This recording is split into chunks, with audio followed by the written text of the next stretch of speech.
Maintenant que nous connaissons les 4 opérations que l'on peut faire avec les ensembles, qui sont les réunions, l'intersection, la différence et la différence symétrique, et aussi la notion de complémentaire, on va voir un petit peu les propriétés de toutes ces opérations-là. Alors pour les propriétés, il y en a beaucoup. Ce qui est intéressant, c'est de les visualiser. Alors on peut les visualiser avec les diagrammes de Venn.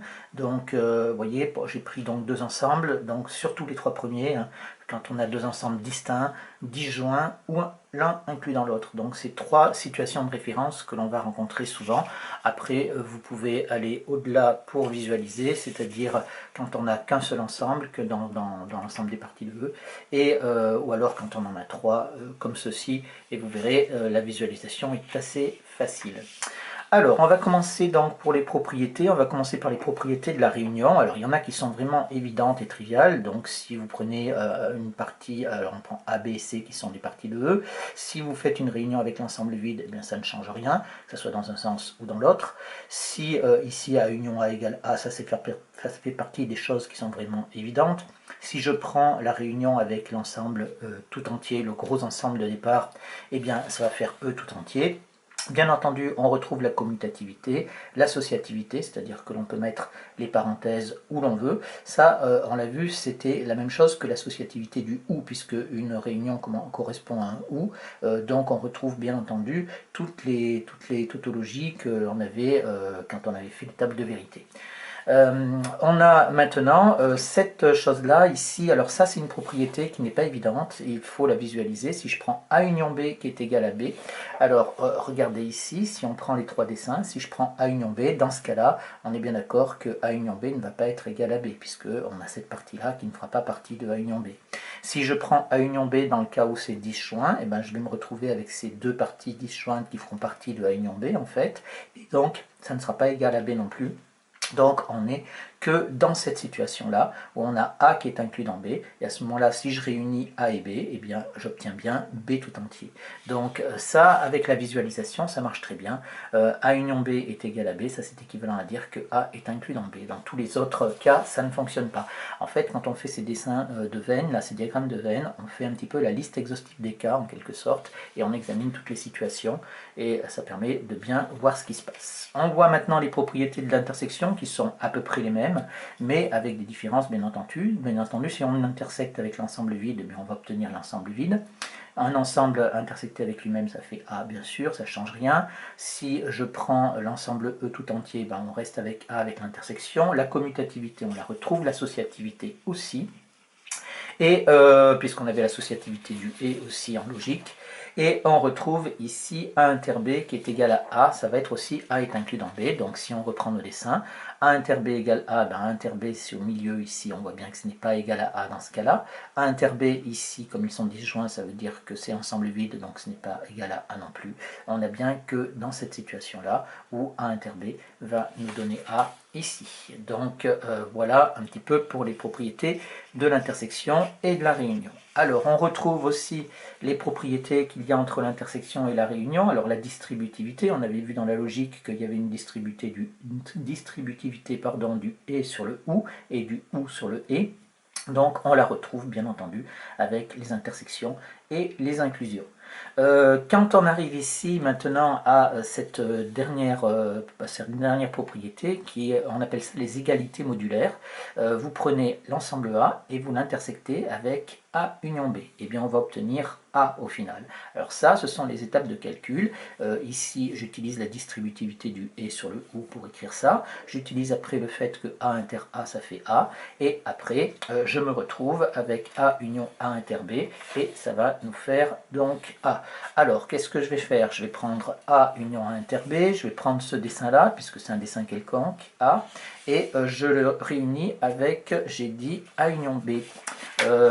Donc je l'intersecte avec A union B. Donc A union B c'est la totalité. Et si je fais l'intersection avec A, eh bien j'obtiens bien évidemment A. Bien évidemment. Ici c'est pareil. Si je prends A union B, ça veut dire que j'ai la totalité ici qu'il faut prendre. Si j'intersecte avec A, je vais obtenir A. Si je prends A union B ici, j'obtiens B. Et si j'intersecte avec A, il va me rester que A, bien évidemment, ici. Donc on le visualise assez bien. Les propriétés des complémentaires maintenant. Alors les complémentaires, ça c'est quelque chose qui est aussi vraiment évident. Le complémentaire de l'ensemble vide, ben, c'est E tout entier, et donc le complémentaire de E c'est l'ensemble vide, bien entendu. Si vous prenez le complémentaire du complémentaire, ben, c'est comme si on ne faisait rien, c'est-à-dire ça nous fait l'ensemble A. Et on retrouve ici les lois de Morgan qu'on avait aussi en logique, c'est-à-dire que ça c'est la négation d'un et là c'est la négation d'un ou. Donc, si on a la négation de A et B, ça nous fait non A ou non B, etc. Ça, c'est ce qu'on appelle les lois de Morgan quand on travaille avec les ensembles. Donc, voilà les propriétés essentielles sur les complémentaires. On passe aux propriétés de la différence de deux ensembles. Donc ici, c'est avec les notations des complémentaires, bien entendu. Hein. Dans les propriétés précédentes, j'ai utilisé A inter B bar, c'est-à-dire que j'ai supposé qu'il n'y avait pas de confusion d'écriture, et donc on peut avoir cette notation-là. Ici, c'est la même chose. Si je prends le complémentaire de A dans E, ça s'écrit aussi E moins A. D'accord? On a aussi une correspondance entre le complémentaire et la différence de deux ensembles.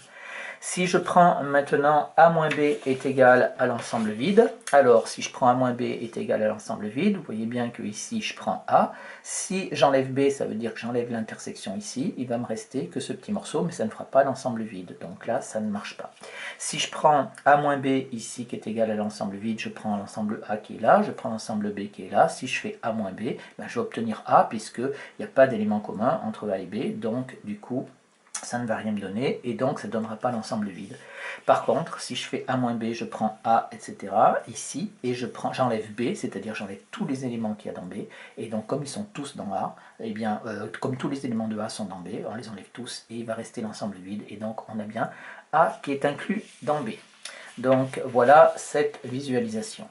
Maintenant, si on prend A moins B qui est égal à A inter B bar qui est égal à A moins A inter B, alors on le voit ici sur la définition de la vidéo précédente, c'est-à-dire que j'ai A moins B qui est ici, et vous voyez bien qu'on a pris tout A et on a enlevé ici l'intersection, donc ça se visualise très très bien.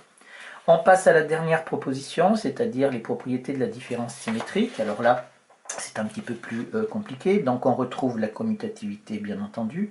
Si je prends la différence symétrique de A avec l'ensemble vide, eh bien, bien évidemment, je vais prendre ici, ça va être dans ce dessin-là, eh bien, je vais rester avec A tout seul, puisque c'est bien sûr les éléments qui sont dans A ou dans l'ensemble vide, mais qui ne sont pas dans l'intersection. Donc comme il n'y a pas d'intersection entre A et l'ensemble vide, on reste avec notre ensemble A. Si je prends maintenant A delta A, c'est-à-dire la différence symétrique entre A et A, alors il faut que je prenne quoi? Il faut que j'enlève tout ce qu'il y a dans l'intersection, et là, à ce moment, ben, j'enlève A tout entier, et donc il ne reste plus rien, il me reste l'ensemble vide.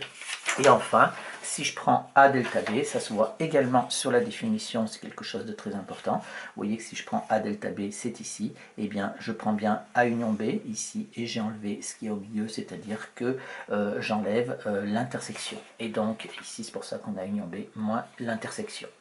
Voilà ces propriétés qui sont fondamentales, il y en a d'autres, mais ce sont les propriétés essentielles que l'on peut utiliser dans les démonstrations.